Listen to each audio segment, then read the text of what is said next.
Dallas, Texas, please make some noise for Josh Johnson!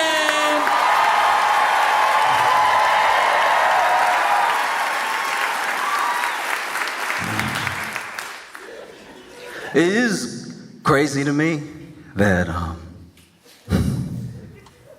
everybody, no matter who you are a different person to everybody that you know. Like, we have the idea in our heads, we understand that we're different to our parents than we are to our friends, than we are to our coworkers. But I mean, like, every single person. Just because of when we meet each other, how we meet each other, what we mean to each other and everything. I have a friend from growing up. His name is Squish. And Squish guy's name, because he's pretty accident prone. In fact, the way I met Squish was he was walking, and this kid was in the cafeteria, and he stepped on a pickle. And this kid flew. He stepped on the pickle like he stepped on a Hot Wheel. I didn't know pickles had that type of movement. The pickle didn't even disintegrate. He just stayed on it perfectly, like a roller skate, and couldn't stop himself like a Looney Tune. One leg in the air, one leg on the pickle, and couldn't seem to get off. And he was screaming the whole time. Ah! This man was Janelle Monáeing across the floor in a panic. Ah!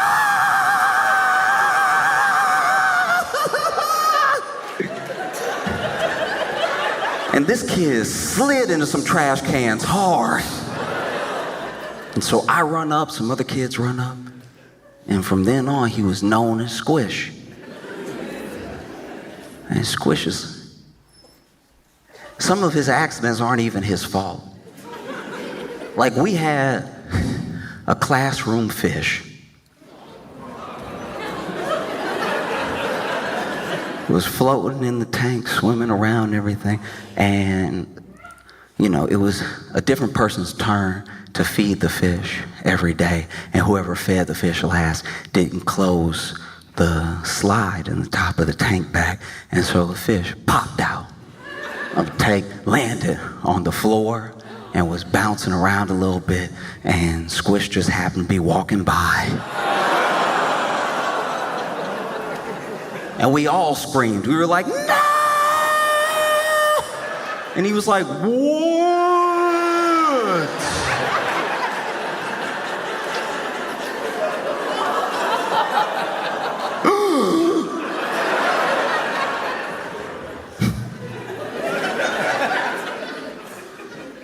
Squish's number one accident that solidified his nickname and his understanding to us as a clumsy person actually happened on a field trip to Dallas.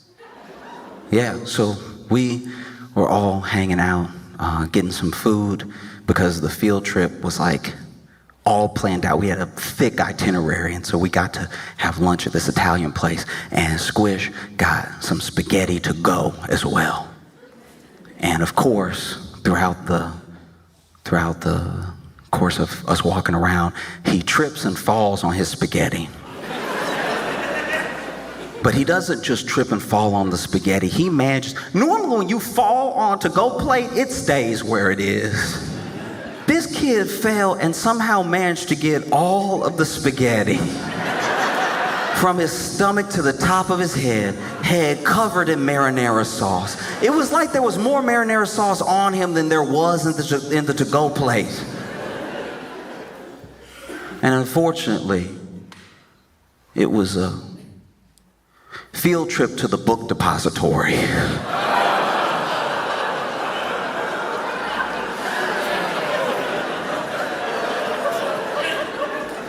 So if you were passing by, all you saw was a kid covered in marinara and spaghetti on his head going, help!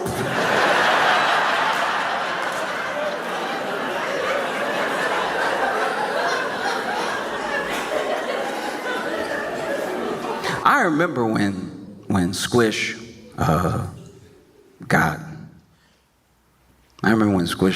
got married. I remember when he had a kid, and I remember when his wife told him, and is wild because when she told, I wish he had been doing a bit or something, just making a cute little joke for the two of them. But she said, we're pregnant. And without missing a beat, he went.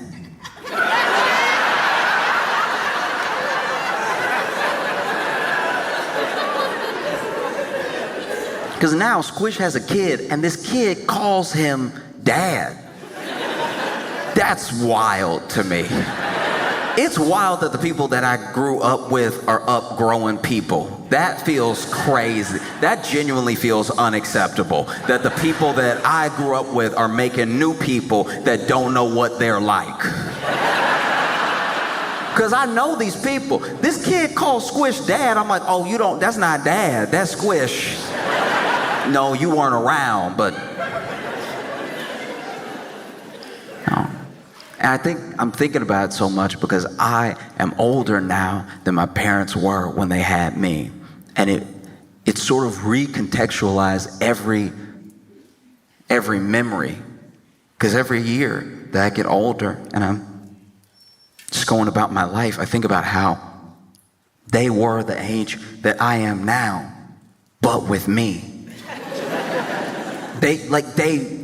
I'll have a bad day and think, oh, this is the worst, and not thinking about how they used to hang out with me, but not when I was like fun. They had to hang out with a version of me that couldn't read. So you're already having a bad day, and now somebody that can't read is making it worse. You picking them up from school, they sitting in the back all, and now you have to try to figure out what's wrong with somebody who can't read. Because they won't tell you, one, because they're a kid and they're being all secretive and everything, but also because they can't read, so they don't even know the words to describe what they're feeling. You gotta do charades to see what's wrong. That's tough. You know, like I think back how my mom, a lot of the moms of the kids that I went to school with, like when you're a parent, I can't imagine being a parent. I cannot imagine being a parent right now, being a kid right now. I feel like I barely did all right with what I had, you know what I mean? When I was growing up, because I have a lot of empathy for the people who are trying to like raise a good person, doing your best to just make a good person. And the way I look at it, the way I look at life lessons is a lot like lunch. Because, you know, as the parent, the person who has knowledge, the person who's trying to do what's best for your kid, you can make them the best lunch possible. And when I say the best lunch possible, I mean like actually everything that they need. There's vegetables, there's fruits, there's some protein in there. You go ahead, you got the fiber. Everybody forgets the fiber. You got to get your fiber. You don't want to be full of protein and no fiber. You just be sitting there stuck. You did everything. You got vitamins and minerals in there. You got things to keep them hydrated, give them energy, make sure the bones grow, make sure the brain's healthy. You did everything. And then you send them to school with that lunch. But then it's up to them. Once they're not around you, you don't know. You have no idea. You know, maybe they're going ahead and they're taking out like the one sweet thing in that lunch, and then they just dump out the rest. I went to school with a girl just like that. She loved lunch. Lunch was her favorite because she was a wheeler dealer. She was a broker at lunch. I've never seen anybody finesse like this before. She would start lunch with one snack pack. She would end it with 16 cookies. And we would all have been had and we didn't understand how. We all just sit here, no treats, because she had mixed us up so much. She was the only person I've ever seen in my entire life during lunch going ahead and selling cookie futures.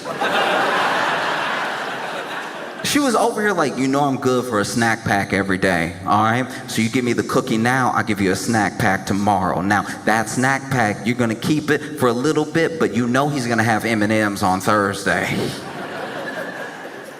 And she did this every day. Every day she finessed the entire class out of everything. And her parents made her a good lunch, but just, we're not really trying to hit that celery right now. Not when we got delicious brownies homemade. And after a while, it took some time, but after a while she showed up to school and she had this rash and she was always tired and stuff. And we found out later that her parents had to take her to, the doctor, and she had scurvy.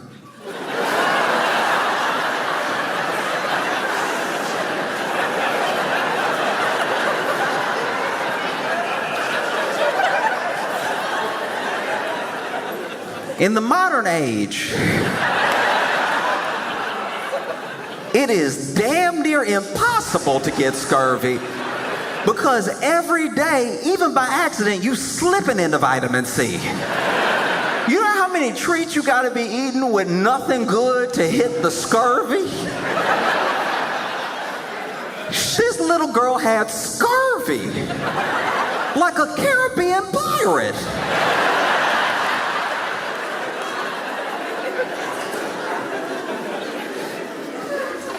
Because her parents were doing their best for lunch. They prepared her as best as possible. They gave her everything good. But then when you're around your friends, when you're alone, a parent can't know what's going to happen after that. Like, there's a show on Netflix called Adolescence. And I watched it. And I think it is a very well-made show. Out of all the critiques I've heard about the show, and there are plenty, I have not heard anyone say that the acting isn't phenomenal or that the camera work isn't incredibly interesting, But it's a tough watch, and it's heavy, and it brings up a lot of things I think are important to talk about because it's sparked all these conversations online. It's the most watched English-speaking show in Netflix's history, and there are people being like, oh, finally we're discussing the way that misogyny has creeped in online into every facet of society. And then there are other people being like, no, it's a moral panic. Like, these things are bad, but we're blowing it out of proportion. And so that discussion I do feel like is important. And only one person, this was one woman I was talking to that was like, it's my favorite show of all time. And I was like, ugh.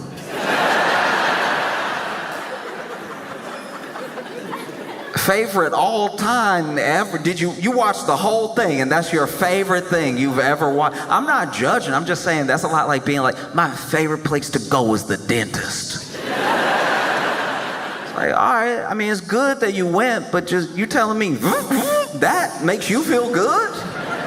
You love that? You love somebody just playing in your mouth like that? Quizzing you while flossing you? That's your favorite thing? It's just as odd to me. Teach their own. But I do think it's really important that we have these conversations, and it started making me think about my own life. When I was little, I didn't even know what it would mean to have a girlfriend, really. And I only think I thought about girlfriends because adults would like pitch me on the cheek and be like, oh, you so cute, you must have a little girlfriend. You got a little girlfriend? Be like, nah. You're not around the rest of the time. I'm actually quite a lot.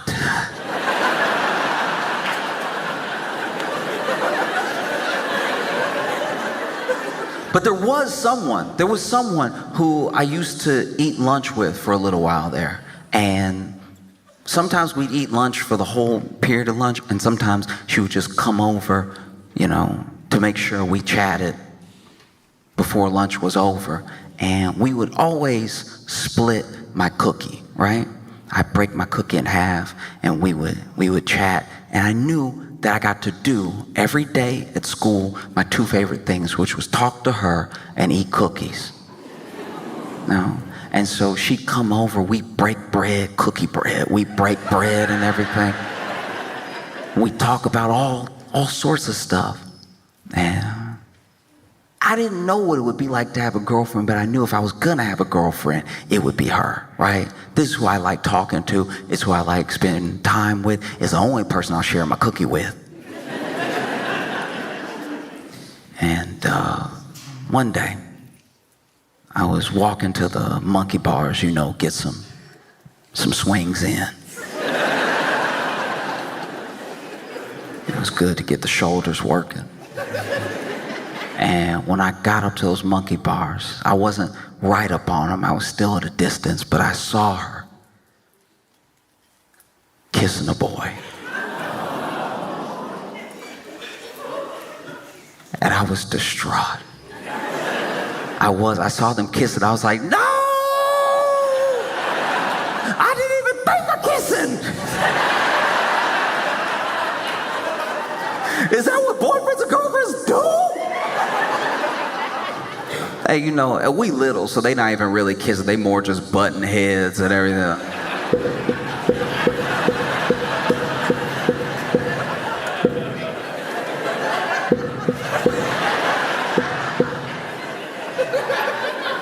But even so, I was torn up. I was like, no! We share cookies every day. She get my cookie crumbs all on his lips.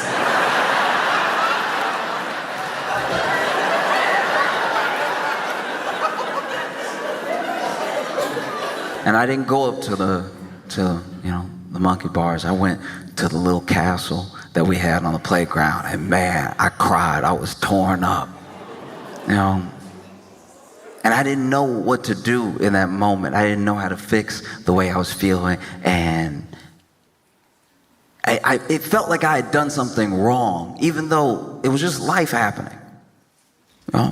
This person was still someone who I liked very much, but I was like, no, what to kiss? Did the cookie mean nothing?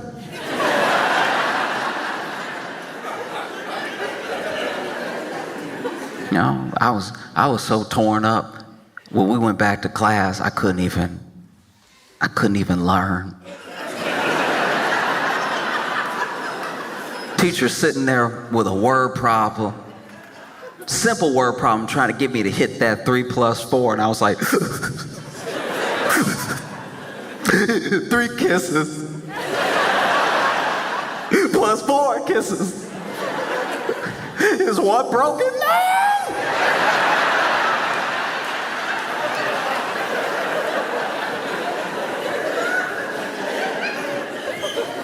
And I think it's the discussions that are arising because of the show, I think are important because whether it feels like it or not, we are all each other's responsibility. And I think that there's something happening, and it's happening to young men, it's happening to boys, where these things online, whether it's, whatever, red pill, manosphere, whatever you want to blame, there's a certain rhetoric that at least fills in some blanks and tells you this is the way that the world is, this is how you fit into the world. And it's an assuredness that the people around you don't seem to have.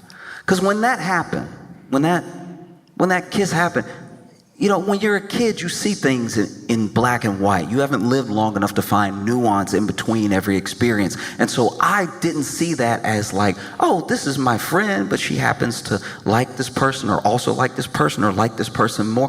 I internalized all of it. I was like, no, she likes him because I'm ugly. That's gotta be what it is, right? Or she hates me and she likes him. Everything has to be very distinct. And that's tough. I think it's something that we would hopefully be better at recognizing, because it's the same thing that happens to young women. Like when I was a kid, especially when I got to be a teenager and stuff, I was angry. I had all the regular problems. It wasn't like, anything extra was happening. But one time an adult sat me down that I was talking to for a long time, and they said something that stuck with me ever since, because I was just telling them how I felt about everything, about how I felt about myself and the world and the people around me, and it all stemmed into this one question. They were like, who taught you to hate yourself? And I couldn't answer it. Because the truth is that I don't know if it's that explicit, and I don't think that it needs to be. When you're young and you're just trying to make your way through the world, I think it's a balance that gets created with the people around you and with yourself, and it's easy to tip, you know? I don't know if anyone was running up to young women specifically making sure that they felt like they were ugly. They just told them that everything that wasn't them around them was beautiful. And so then you have something very similar happening to young boys right now that's coming from all these different directions. And I don't think it should ever be a contest. I know one thing impacts another thing, and there are people that when someone is hurt, they become hurt too as a result. But I think that it's not really about who has it worse when we all have it bad. Sometimes when somebody's going through something and they're open about it, if it's not the person that we decided to band around, right? If it's like a unique person going through something and they're sharing it, sometimes the response, instead of being empathy, is almost backlash, right? They're going through something and they're being open about it, and people are responding with like, oh, boo-hoo, you'll be fine. It's all good, right? But this person is coming to you earnestly, and they're going through something, you know?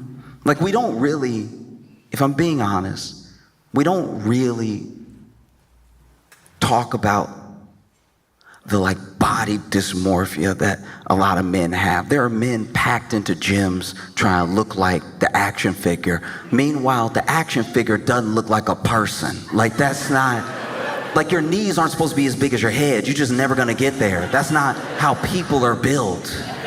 No one does that. No.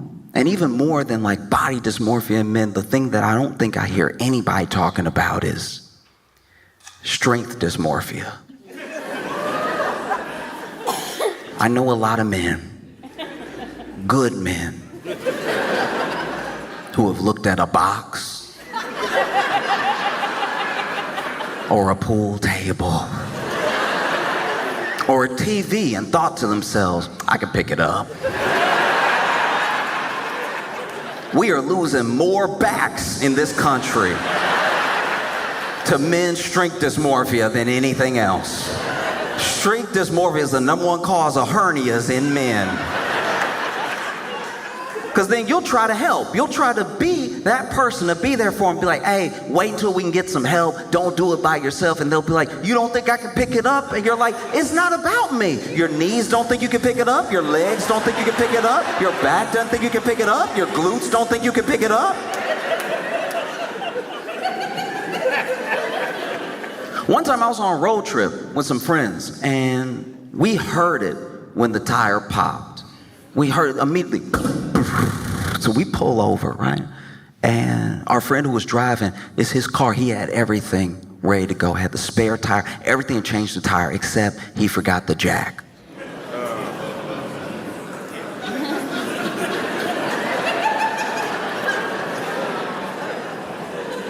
So then our friend Jack says to us with a straight face, all right, everybody just, y'all get in position and everything, get ready to change this stuff, and I'll just pick it up and y'all change it, I'll put it back down.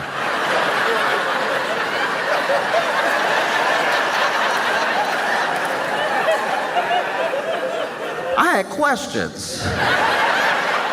I was like, pick up what, change what? He was like, no, look, y'all pick it up and, you know, start changing, I'll put it back down. It may take us a couple tries, but we'll get there.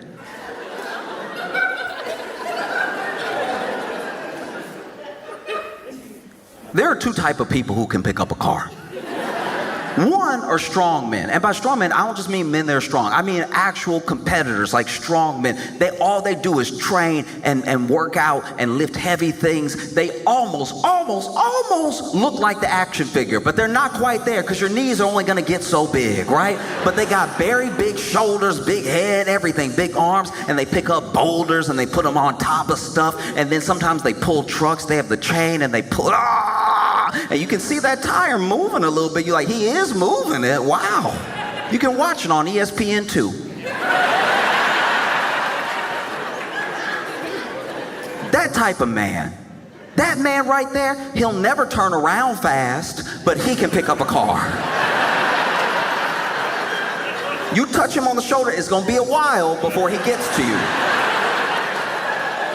But he could pick up a car, okay? He will never kill a fly. He's not gonna be that quick with it. But if you need a donkey murdered by punching it in the face, he can get that. It's dead.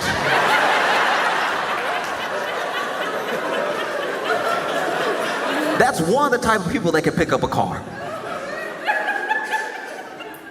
The second type of person that can pick up a car is a mother whose baby is under the car. And even in that scenario, she can pick up the car because the part of her brain, out of concern for her child, that would normally say, girl, think about your joints, has shut off. It's not like she picks up the car, gets the baby out of the way, and is fine afterward. Her ligaments are shot. But she can do it. So unless, bro, you've been doing some exercises that we haven't seen, or there's a child under the tire that you care about very much, I don't think this is gonna work. And he's like, you don't think I can do it? I was like, it's not about me. Your legs don't think you can do it. Your back doesn't think you can do it. Your glutes don't think you can do it. But he wanted to try. And so everybody got out of the car. Everybody got in a position. You know, one friend was there with the spare tire. Other friend was there getting ready to start unscrewing everything. I didn't have a job, so I just stood there, you know, as a witness to record, you know. And we know that there is a way to work out. We know if you want to lift, there's a way to do it correctly. You're trying to deadlift, you're trying to squat, you get your legs shoulder width apart. You go ahead and make sure your knees stay in line with your feet so you're not buckling one way or the other. You go ahead and put your butt out when you're trying to pick it up. You keep your back neutral, keep your core engaged and everything. You lift it up, make sure your neck is neutral and stuff. We know all of these things. This man got in the weirdest position I've ever seen in my entire life. This man got, okay, so he got under the bumper like, okay.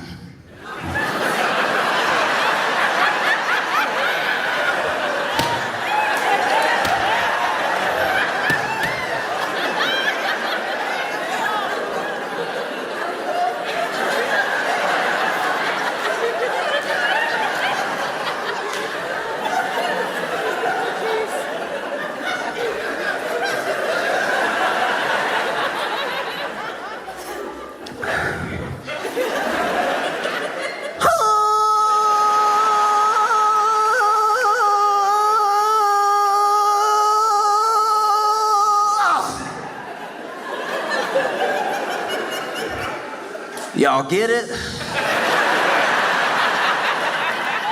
We were like, no, it didn't move, because it's a car.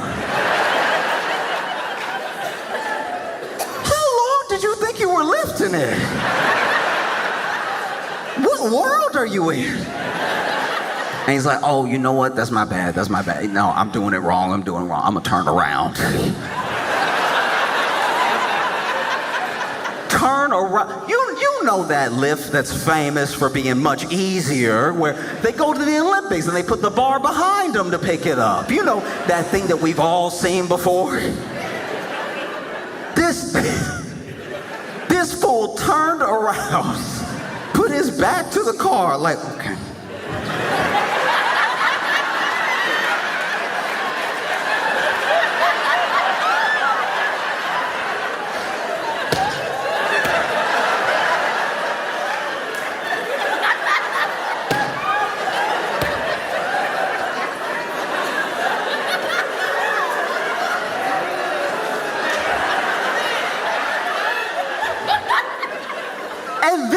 the nerve to be like, y'all ready?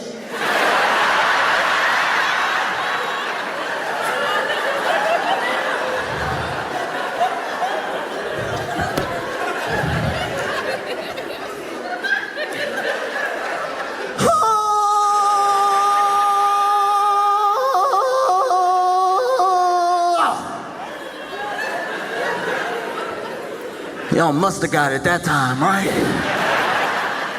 And we're like, no, it didn't move because it's a car. You can feel yourself not moving it, right? And I knew he was hurt this time because he just wanted to walk off. but he was still in position. He was like, I'm done messing with y'all. Y'all not even serious. I can't believe it.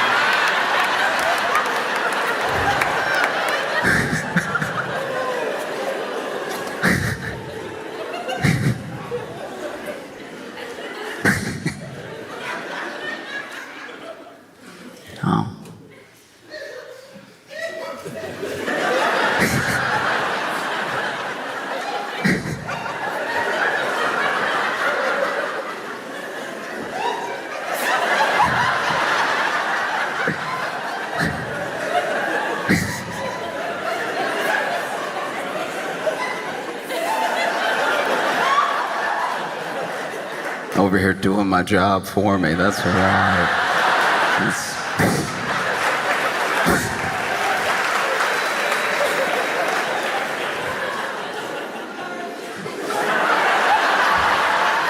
Don't apologize. Let them think I earned those extra laughs. No, but the truth of the matter is that you have the same thing happening, you know? We kind of, I'm not saying we figured it out, but we kind of addressed it with the Barbie in theory. And there's something that's like laid out all across the internet. And it's made me think about the question that I was asked: who taught you to hate yourself? And I finally answered it in my own head. It's probably, whoever taught you to hate yourself is probably selling you something. That's all it is. We recognize it. We've learned to see it with women when it comes to makeup, when it comes to a certain fit, all that stuff. But with men, you don't see it called out in that same way. Because trust me, all these dudes, all these manosphere bros, all these red pill dudes, every single one of these guys is also selling a course. Oh, that's curious. I thought we were brothers and you wanted to help me get girls. Why are you selling me? Okay. And some of it, we have to remember, because all of these people, no matter who you're talking about, young boys, young girls, all these people are very young, they're very impressionable, and they're trying to get a sense of the world. And you can fill the lunchbox as best as possible. But one thing that's assured is that all of your best qualities will not just be passed down. I wish it was true. And you can fill that lunchbox with as many good things as possible. But it then is up to them, when they're with their friends, when they're by themselves, to actually look at what's been given to them and not just trade it for a bunch of junk. Because now you have parents who feel like out of nowhere they're meeting a new person, a person that they didn't raise. They hear these things being said that they never taught their kid, and they're like, where did this come from? And some of it, not all of it, but a good portion of it can be blamed on being online. I think it's a mistake to just say that it's online throughout. Just go ahead and throw away the phone. Don't let the kid get on the computer or anything, because the people posting these things are real people out in the world. So those ideas are running rampant in the world anyway. But I do think that it's in how algorithms are built. You know? You show genuine curiosity for one thing, and all they're trying to do as a company is hold your attention, keep you on the platform. So they see you choose one thing, so they send you more of that thing. And so it sends you down a rabbit hole. We always blame ourselves for falling down a rabbit hole, but it is what's served to us after we just watch one thing.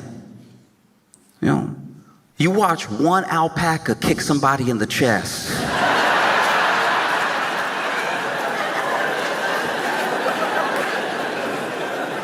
And then socials are sure, they're like, this must be his favorite thing. Let's go ahead and keep running them.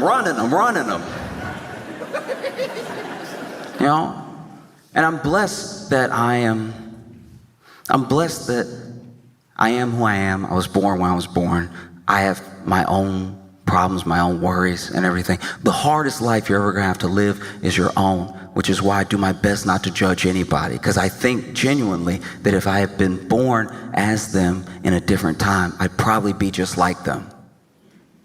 You know? And so I truly believe that one of the it's so funny when somebody tries to start a clap, but y'all aren't like feeling it. It's like I don't say anything for claps, but every once in a while somebody feels moved to clap, but then they realize it's not like a everybody clap. Like,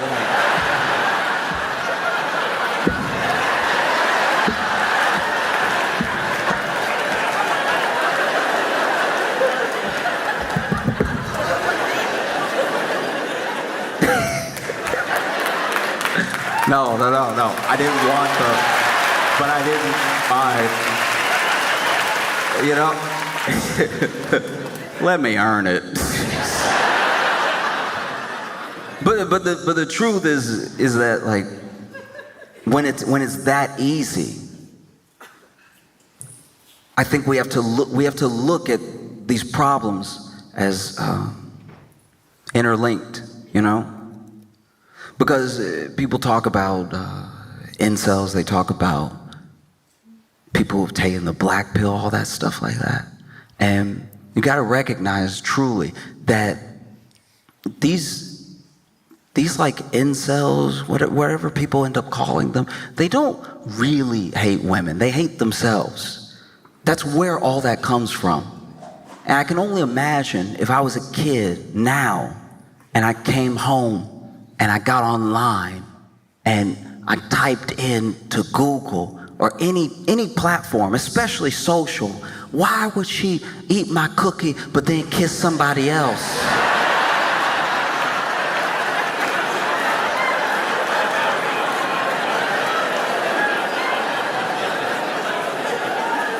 I'm in for a world of trouble. I'm immediately, with one prompt, getting into some really bad stuff. Because I bet you, because the people online are not necessarily talking to anyone.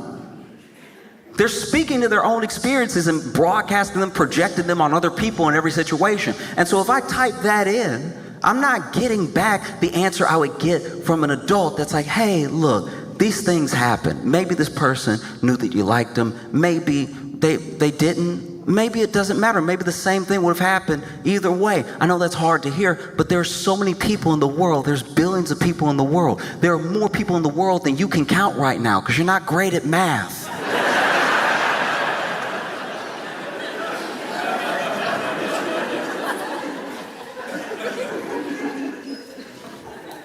That's what, to me, I'm not acting like I'm an expert. I'm not a psychologist. I'm not a sociologist. I haven't met every person. I don't know what everyone is going through. But to me, that's the key. That's what solves it when people are like, what do we do? What do we do? You just stay in each other's lives as much as possible.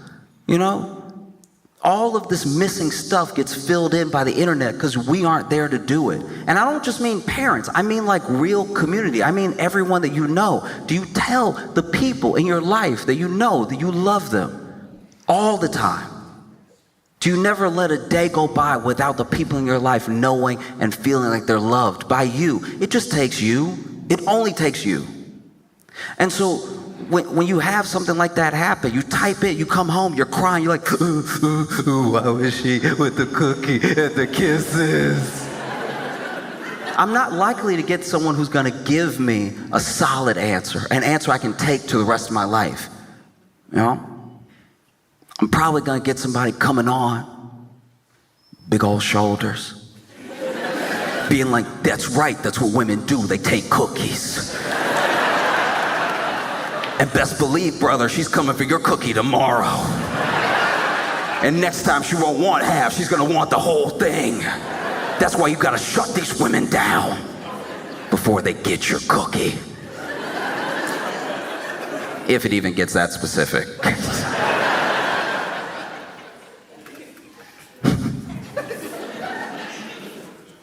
I remember I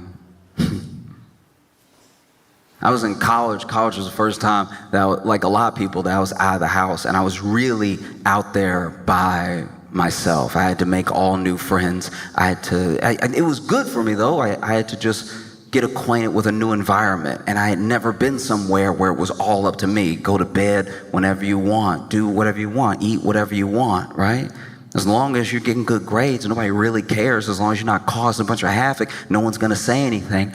And I made a friend when I was in college, and we had a conversation one night that was genuinely transformative, because when someone opens up, and I'm not trying to be particular here, but it's true. When someone opens up, especially a man that's never opened up before, what happens next in that moment is crucial. It's incredibly important. Mishandling that moment almost guarantees that not only will the wall go back up, it's gonna have another layer of bricks.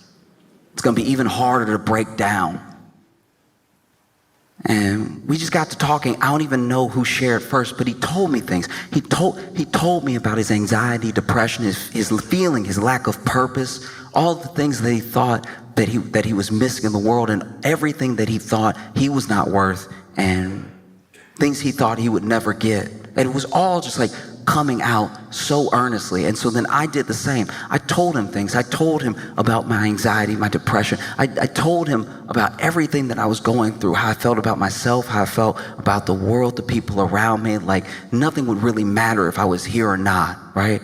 And we shared for a while. And then when it was over, we realized like we were the only people we had told these things to. Everything else, we expected to just take to the grave, and we had just told it to each other because there was someone there to listen. And I know sometimes it can happen where like a man opens up to you and you don't know what to do. And so I'll give you one tip. If you really don't know what to say, if things are coming at you and they're things you would have never imagined coming out of this man's mouth, just hit him with a word.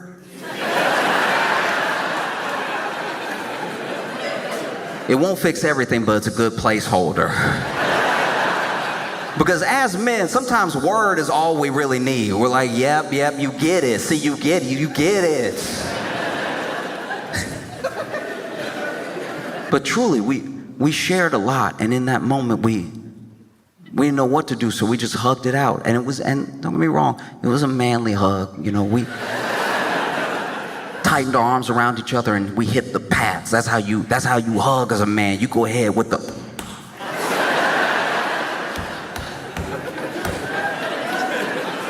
Watch the end of Top Gun Maverick. Both those men ready to cry, and they still I don't know what to do, so I gotta hit it. And it was a long hug because, once again, these are things we thought we would never be able to tell anybody else, and we're holding on to each other tight, and we're patting each other back hard. And I'm not proud of it. But eventually, I did burp.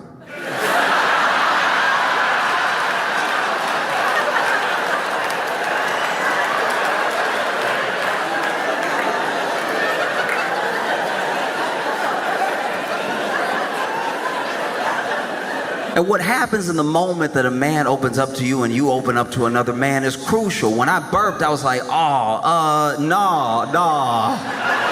I'm never opening up again, okay? What I look like? I just poured my soul out and I got burped by my boy? Never. Nah, we not on that.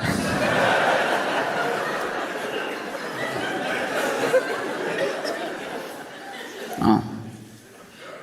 But I genuinely believe from the bottom of my heart, for every person, no matter how you feel, and some of that feeling is going to be advertisements shooting at you. Oh, you'll just be whole when you have this, when you get this. Someone trying to sell you something, trying to make you feel less so then you can be at least level after they give you their thing.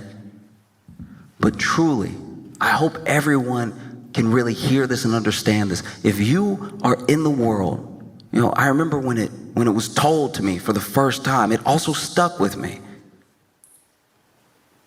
If you're part of the world, you must be worth the world. And I hope that everybody can feel that way, that you're really worth the world, because you're here. You know? And I think about it because there's a whole new generation of people coming up. They're dealing with something we've never had to deal with before. Like I think of Squish's kid.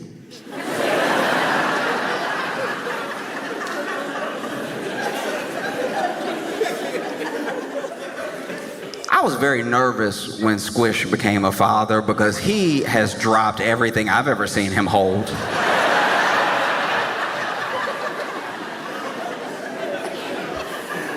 He's one of the clumsiest mans. It's insane.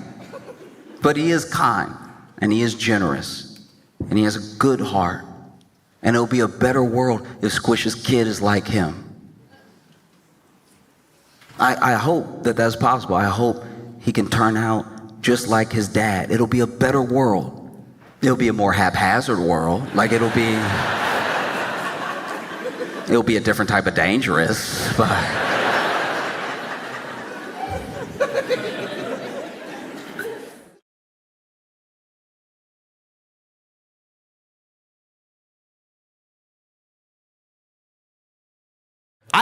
I've fallen down a very specific rabbit hole where basically I have been reading reviews like it's an addiction. I've been reading reviews from people from other countries, okay? So they don't live in the US, but they come here from all over the world. And I have been reading their reviews of having Doritos for the first time. And y'all, I think we did crack again because when they come over here, it's people from France being like, I had one, my friend offered me one, and then when I looked down, I don't know how much time had passed, but there were 6 bags on the ground. And this is my thing, like, maybe what we are doing with Doritos is bad, you know what I mean? Because when you read the back of a bag of Doritos and you look at the ingredients, they all are words longer than what should be in food.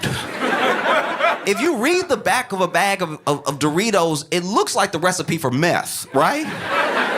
It's just a lot of propylene glycol sounding stuff and everything. So no wonder they come from around the world. They come from Europe, Asia. They get addicted and everything. It's sad to watch. It really is, because then they're in the review, they're like, I just ate so many and I couldn't stop. And then if you're reading it as an American, you like, yeah. Like, this isn't exactly news or anything, you know? If anything, that's on you for getting 6 of the little bags. You should have got a family-size bag. You know what I mean? If it's just you eating by yourself, you get the family-size bag. It is fiscally irresponsible what you're doing right now. Just getting 6 bags of the little ones like you gonna stop or something. You can't control yourself. You're in it now. You know? And sometimes I see them. Sometimes I see them over. I'm like, you know him. You know him when you see him because you can check the fingers, right? You know? Let me see your hands. And you see the hands like addicted. What a shame. Because no other country lets their companies do to the people what we let the companies do to us as far as ingredients. Like, we're like, man, it's very good. It's so good. It is good. It's not good for you, and it does have a taste that should not be in a human mouth. And I can tell that because people who have been alive for a long time are like, I've been eating forever, and I've never eaten anything like this before. It's taken me to a place I don't know if I want to go to. And you're reading them and you're like, how is it this serious? But then you actually travel, because like I've traveled around the world and stuff, and I've been to some of these countries that talk about the Doritos, and I can tell they're gonna get addicted, because when I go there and I eat their food, I'm like, yeah, y'all missing quite a few flavors. Your palate isn't ready. And you can tell that because you'll go to like the Netherlands or something like that, and they'll be like, oh no, don't eat what we make. Go to like a Turkish restaurant or something. If you eat what we make, you'll die. Like, don't do it. We make cardboard over here. Your stomach not ready for what we do over here. We just boil the water and eat it. Like, You know, but I was reading, there was one dude from Poland who was like, I don't know what to do with myself. He said, I'm reading it, I don't know what to do with myself. I've had every flavor multiple times. A friend gave me some at a party. They always started like that too. Like a friend gave me some while I was at a party. They started with that peer pressure type stuff. And that's how you can tell it's drugs for them. They're like, my friend introduced me to Doritos. I was young and innocent. Now I've been running up and down town trying different flavors and stuff. And this dude from Poland was basically, this is like on a Reddit post, and this dude was pretty much admitting that he was extending his stay in the States to spend more time with Doritos. He's like admitting to the open internet that he is overstaying his visa to eat as many Doritos as possible. He is risking ever being able to return to the country. I live in New York, and sometimes I'm walking down the street. Sometimes I walk from show to show instead of taking the train and stuff. And I was walking from one show to the other, and I was passing this bodega. And outside the bodega was a dude that was over here like, you know, just standing there, doing one of these and everything. And I don't know. I've lived in some bad neighborhoods, all right? And when you see this, you know their day isn't going well, right? This right here, if you walk up on somebody and they're doing this, you about to be asked for a favor, right? Like, these are not the movements of someone that's just gonna wish you a good day, right? Like, you're about to hear a story when you see this. And so I'm walking by, and as I walk by, he's like, excuse me, sir. And I was like, oh, that's different. What's up? How you doing? He's like, I was just wondering if you could spare a dollar or two so I could get something to eat in there. And then I had a $5 bill in my pocket, so I handed it to him. He's like, oh, thank you so much. And to get some Doritos. It's like,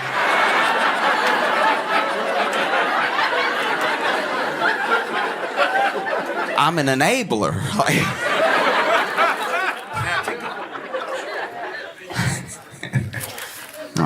I've been very excited to come to Dallas and spend time with you, make you laugh and everything. I love coming here because I grew up in Louisiana, and so we would come to Dallas a lot. Yeah, didn't tell you which part. And I would visit, you know, Dallas sometimes growing up and stuff, and you know, the thing that we're known for in Louisiana and in Texas is just amazing food. Right? Things that will change your life, things that you won't forget, amazing meals of every type, you know? Like, we're known in Louisiana for a lot of the Creole stuff, jambalaya and, you know, gumbo, everything like that. And then in Texas, it's a lot of the barbecue, a lot of good meats and everything. And then you see people in other parts of the country that will start a whole restaurant pretending to do what y'all do here, right? Like pretending to be the same. You know, and then you'll go there. You might even walk into a, you know, real Texas barbecue restaurant in Pennsylvania.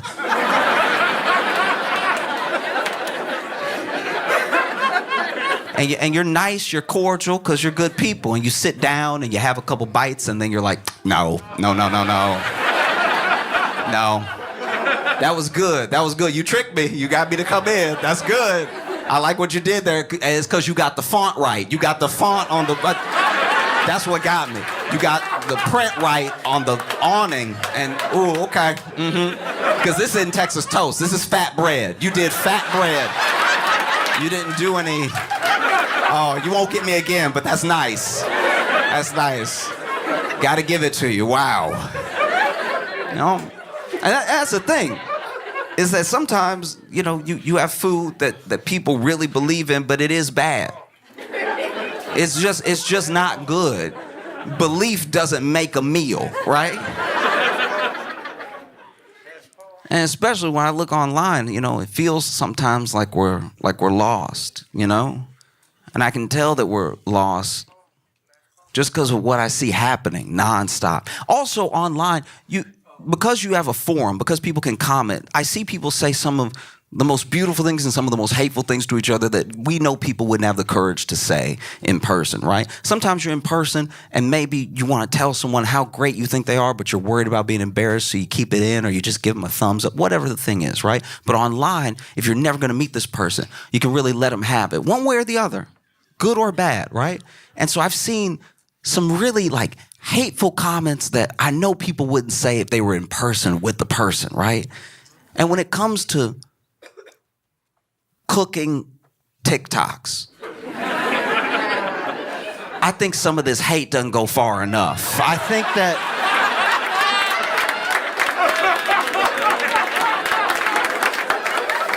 it's important to really let the people know. You know what I mean? Because you watching whole nasty recipes be made and then people just commenting the vomit emoji. It's like, no. We need to get into their personality. We need to get into their upbringing. We need to get into why they thought this was a good idea. Because they love to do it. They love to make nasty food and then film themselves, no shame, film themselves making the nasty food that should be illegal. The police should be kicking the door open as we speak. And not only did you not keep this a secret, you filmed it. You did an edit, and then you put it out for the world to see. You self-incriminated for no reason. And all this nasty food is somehow world famous or it's Nana's. Stop putting bad food on your Nana. Don't do that. You know she didn't bring you up like that to be making this slop. You know that grandma is turning her grave right now knowing that you're putting stuff like that on her name. Because then the recipes don't make sense. They're like, you could use half a cup of sugar or salt, whichever. And it's like, that's a lunatic. That's an actual terrorist right there. That's wild that you're just telling people that. Why do you believe that? It's upsetting because then, back in the day, you know, this is what I'm told by my mom. This is what I was told by my grandma. You know, back in the day, if you had a recipe that was nasty, you couldn't just broadcast it to the world like that, the way the open internet has allowed us to. You had to poison people one at a time. You had to invite them over to your home. You had to say, come on, no, let me cook for you. And then you had to sit them down. And then they had to smell what was happening and decide to stay. It was a lot that went into feeding bad food to people back in the day. And then maybe if you got famous enough, you could have a cookbook, and then one of the cookbooks, maybe you falling off and nobody knows yet because they didn't make it themselves. But now, you see people, and the videos look good. Ingredients popping up on the screen, and then they pop off, and then they're chopped. And it's a beautiful thing to watch. But then you see them take a bite of it, and you can tell it's nasty because they only take one bite, and then the video ends. They don't serve it to anybody.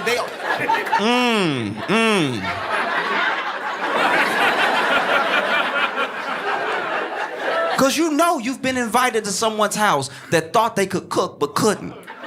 And then you took a bite. You're a good person. So you go ahead and you take a bite, and you know when you take that first bite, okay, I'm gonna have to get rid of this. I'm gonna have to figure out a way. If there's a dog nearby, but I'm not gonna swallow. No, you're not gonna get me. You take that first bite, and they're like, how you like it?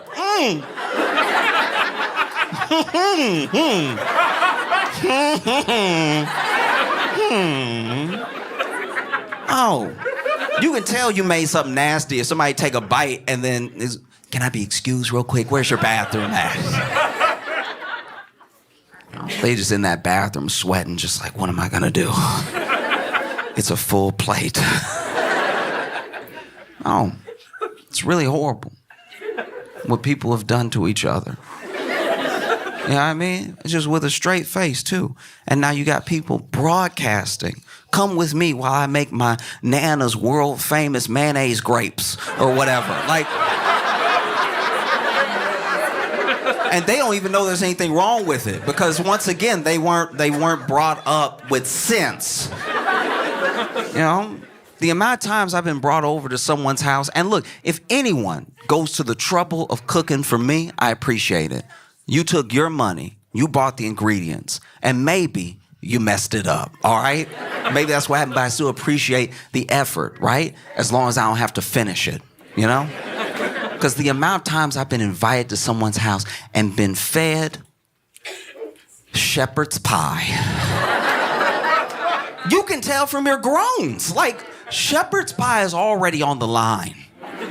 Shepherd's pie is crip walking a tightrope of nasty, right? One false step and shepherd's pie has fallen into slop, all right? You can't just do whatever you want with shepherd's pie and make it delicious. That's not how the world works.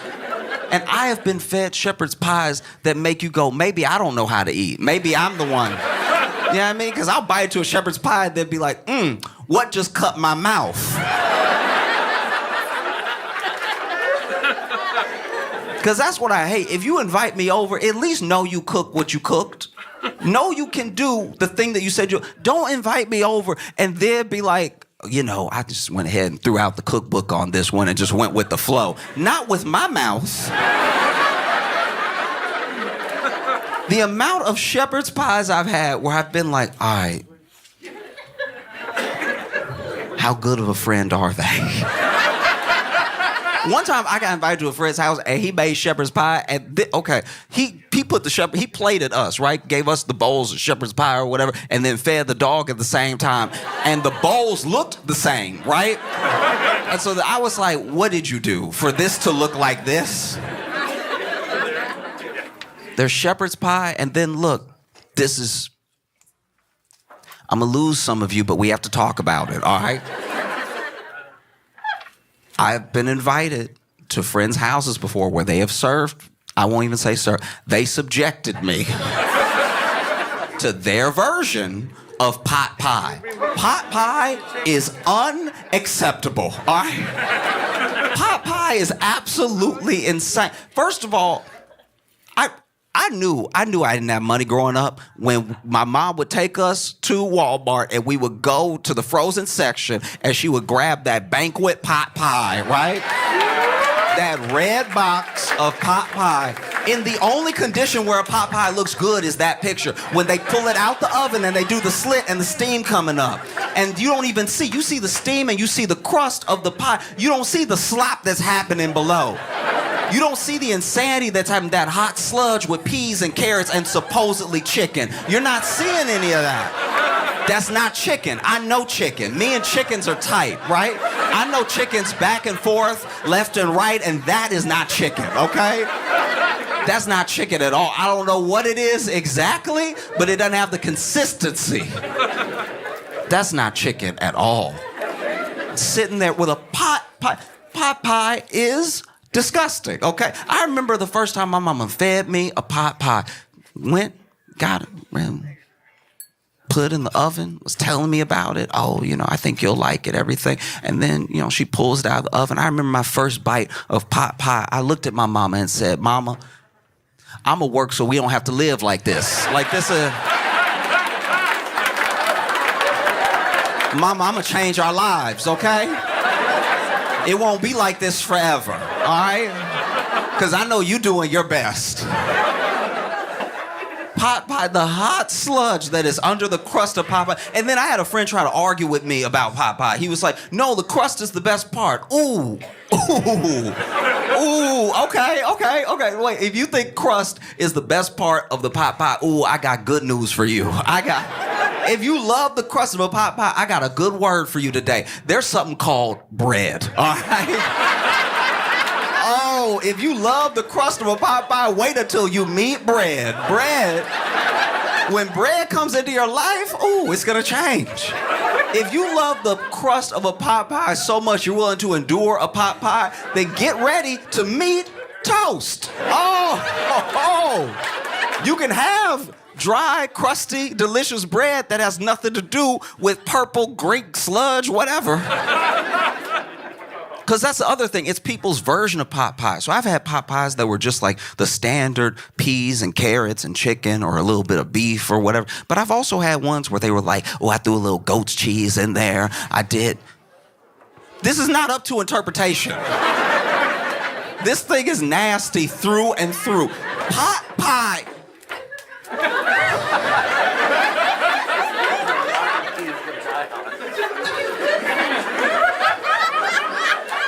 Pot pie.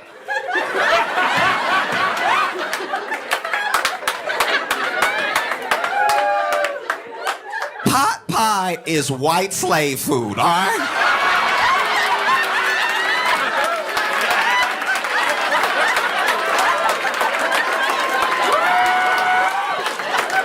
This is the food of subjugation. This is the food of fiefdom, all right? Hot pie makes sense if this is the 1600s. We don't have to do this. We are Americans. People fly from around the world and overstay their visas to eat our cracked Doritos.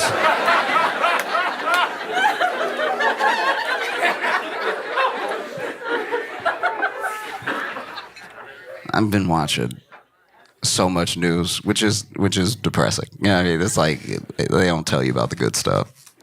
You know, you gotta go find the good stuff on your own. It does feel like, I'm not gonna speak for anybody here, but it feels like, for the most part, I think I feel the way a lot of people feel, which is a sort of disillusion with some of even the process of politics, you know, because we've become accustomed, because we have more access to information than we've ever had, and because we at least see ourselves as more discerning than we've ever been. We feel like we can tell when someone is lying, right? And we've all known and accept that politicians lie. It's to the point now where we don't even really judge who we vote for off of who lied the most. We judge it off of like how many people accidentally told the truth. You know what I mean? Like you look down the ticket and you're like, he got caught in that hot mic. I like that. That was a good one. You know? And I get it. It sucks not just to be lied to, but to, when you're lied to, you know, and when you figure it out, you see the manipulation that was at play. And if someone's trying to manipulate you, they don't respect you. They don't care about you. You know what I mean? Even when they say they're doing it for your own good, it's like some of the things, let me decide, right? So we don't like when our politicians lie to us, but I don't know if we really want them to tell the truth either. Imagine a local politician, or maybe your country's representative coming to you and just being like, no, it's bad. It's bad. I don't think we can recover. This is beyond repair. Doesn't feel great because that sounds very true. I hope you're lying. Some people, you know, offer up the truth even when they don't need to. You know what I mean? And sometimes that's a noble thing, and sometimes it's a very dumb thing. Sometimes it's just an odd thing. Like RFK told the truth this week about... I'll back up. In New York City,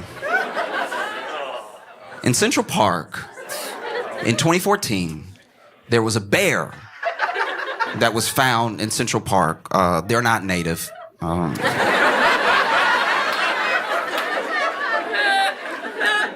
There was a bear that was found in Central Park next to a bicycle, right? And no one understood what happened. The police looked into it. The police couldn't figure it out. The internet sleuths couldn't put anything together. It was a genuine mystery, a decades-long mystery up until this week.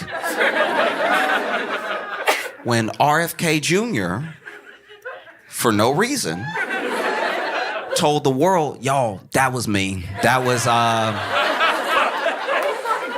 I did do that one. So, RFK, as he tells the story, apparently him and his friends were going falconing. I don't know what falconing is. All I know is you took the word falcon and you made it a verb, right? I don't know if falconing means you hunt falcons, or that you use falcons to hunt, or you just talk to falcons. I don't know what y'all doing out there, but you put ing behind it, so I know it involves the falcons, right? And RFK Jr. was on his way to go falconing, and he's on his way, and then he stops in the road because the person in front of him stopped because the woman in the car in front of him had hit a bear and killed it, right? And so RFK gets out and sees that she's killed this bear, and he's like, I'll take it. Which is interesting, right? That's probably one of the last things I would have guessed you'd say when you see a dead bear. And so he takes it, he puts it in his car, and then he goes falconing with his friends, and they're having a good time. I know we're talking about RFK, but for a split second, I want to focus on the woman that was driving, right?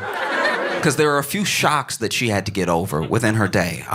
One, you're driving. You're just a woman in the world living your life, and you're driving, and then something runs out on the road in front of you, and you hit it, right? And that is a car accident. Like, we can't forget, this person was in a car accident. Like, I hope she didn't have any injuries or anything. And just a near miss alone can be shocking. It can rattle you for like days or a long time. Depends on what happened. And so she hits this thing and has to get over the initial shock of almost being in what could have been a very bad car accident. And then she gets out and she's like, what did I hit? Was it a deer or something? It wasn't a deer. It was a bear, which is specific. I don't know anyone else it's happened to. And so you get out of the car and you're standing over this bear that you've just hit, and you're also, wow, I was almost in an accident, so I'm shocked, my heart is racing, it's sad, I've just killed this animal. And then RFK Jr.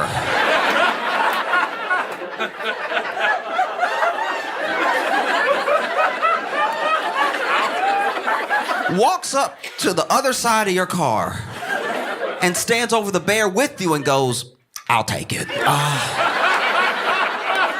Like you were selling it at a yard sale. And so RFK Jr. went falconing with his friends, and they were falconing for a while, apparently. According to him, they were having a great time. So I don't know if the birds were extra talkative that day, or I don't know what was happening. But they were like, you a falcon, you a falcon, you a falcon. And then the falcons, I guess, were like, blah, blah, blah, like I don't know what noise they do. I don't know what they do. But you know, he's over here falconing. And then they go to dinner, right? Where I'm sure they ate a different type of meat. And he's talking to his friends because the reason he took the bear was to skin it and eat the meat, which I didn't know was an option. I didn't know that bears were running around just big-ass chickens. I had no idea. And so, you know, he's talking to his friends and he's having a great time at dinner, and then he realizes, I actually have a flight. I can't keep this bear in my car. And apparently throughout the entire meal, when he's talking to his friends about the bear being in his car, no one went, what? That never happened. Didn't occur at all. And maybe that's just how they roll as friends. Maybe RFK had a bear in the back and his friend was like, I got 2 giraffes. Like, and you know what it's like when you get 2 giraffes in the back of your car, they get all knotted up and everything. You gotta take them home and then unwrap them like some headphone cords, you know? And so then RFK decides that, you know, he obviously can't keep the bear in his car, and he has a flight and everything, and I guess no one else wanted the bear. And so he went to Central Park, and as a joke, this was like a prank that he was doing, he left the bear with a bicycle that he also had to get rid of. I don't know how big his vehicle is. How big is your vehicle that you got a bear in there and you have a bicycle at the same time? So then he leaves the bear and the bicycle in Central Park and then goes and has his flight and goes wherever. And the next day, no one really got the joke. Like, no one really... The next day, everyone was mostly confused. They were like, so, did someone hit the bear with a bike?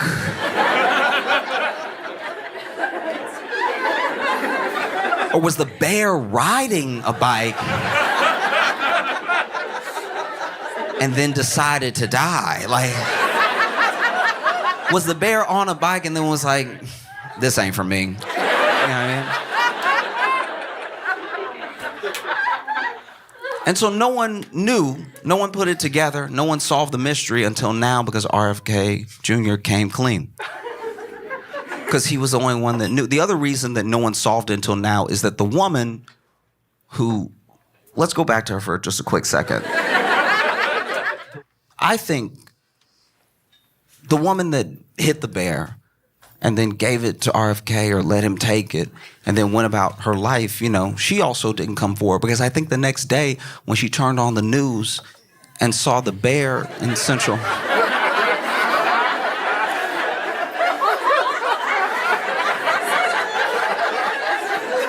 she had to have been like, nah.